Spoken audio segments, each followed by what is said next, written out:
they had even done like a bob. I felt like just a new person when I put the bob in. I was like, quit playing with me. Hey, I'm Yara Shahidi, and this is my hair story.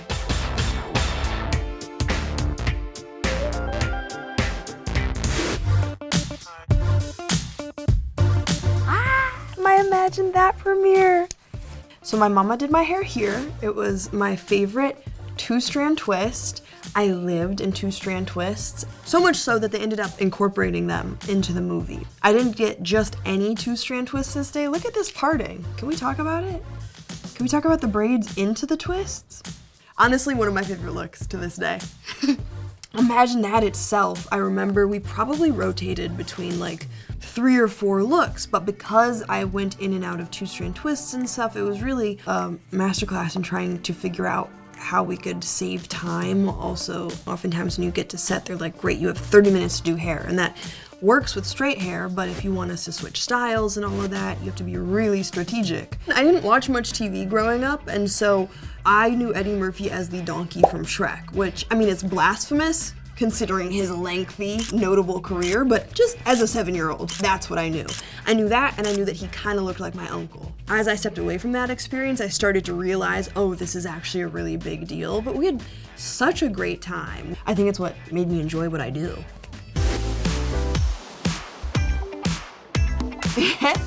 There goes those 2-strand twists again. This was me on Wizards of Waverly Place. This was quite the look. Again, I did a lot with my 2 strands. Those took me through most of my childhood.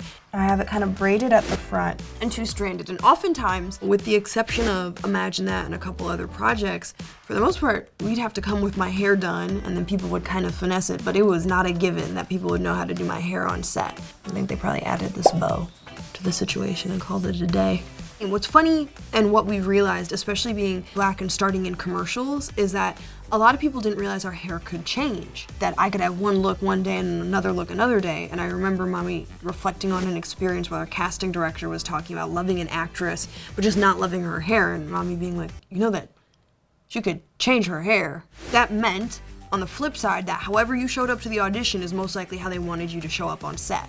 So I did kind of have input in that way, because however we came prepped for the audition is usually then the look we'd end up doing. The whole gist of this episode was that I had bought this dollhouse, but it was a magical dollhouse, and Alex Russo, played by Selena Gomez, was a doll in said house. So I therefore accidentally walked home with Selena Gomez in my dollhouse.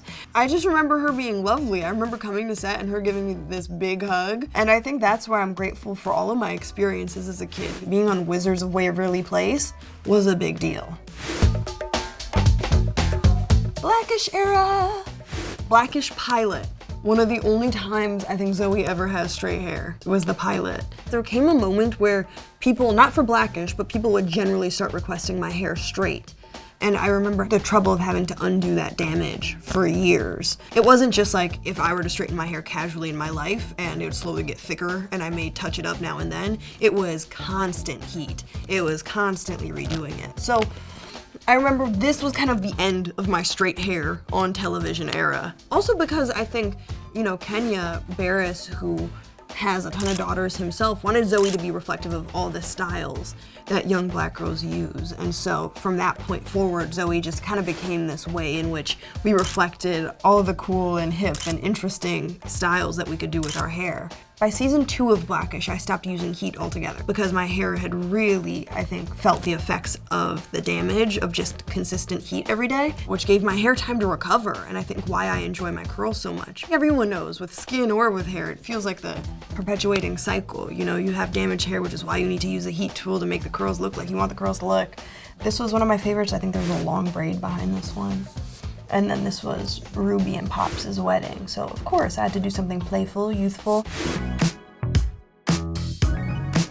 Grownish was cool because I think what we started on Blackish only became bigger and more present on Grownish. We were able to develop these looks that we ended up having so much fun with. So this was our summer vacation episode. This was season 5 premiere when Zoe comes back to visit. This was one of my favorites, these large jumbo twists. Zoe loves a snack. She has food in every one of these pictures. We did these really epic ponytails, and then we had one where I almost had like a braided crown with curly hair flowing out. And then in more recent seasons, I loved the jumbo braids, I loved this bow. One favorite look from season 1, I had this straight wig, and I remember why I liked it so much is that Luca would wear it. Tinkerbell! And I'm sitting here today with Nikki Nelms, who did my hair here and did my hair here. This was really fun to develop because, you know, obviously reprising such an iconic character that has so many kind of really famous images of her, particularly with that little blonde bun, it was intentional on our part to try and figure out how to make sure that her texture was on display, what those little kind of nods to our culture are, while also, you know, paying homage to one of the OG looks. And so pretty immediately we started playing with the idea of buns. Some of these things that may seem really simple were very intentional decisions. I have 3 curls sticking out, because for us too, we wanted, even with the motion capture and visual effects, us to see Tinkerbell's hair texture. Here, you can see it at certain angles, but I actually have 2 braids running across my head, here all the way back. And that, again, in terms of trying to think of how to do something different or special so that when you look, it feels like a Tinkerbell that looks like you or has your hair, the braids were really intentional. And then of course we gotta talk about the baby hair. Because this Tinkerbell has edges laid, this was possibly one of our longest Tinkerbell conversations. What would her hair look like? It both felt like a nod to Black women and just kind of the staples, especially of Black childhood, between the bun and the braids and the edges. There's something really special about how approachable this is, about feeling like you can be seen in Tinkerbell and that there isn't this crazy distance between the hours that Tink spent on her hair and the time that you spend on your hair. I'm so happy with how special this looks, and I think seeing the doll made it even cooler. Being able to now be on the other side of that and be one of those dolls that kids get to play with and kids get to see their hair on is very exciting. I'm Yara Shahidi, and this has been my hair story.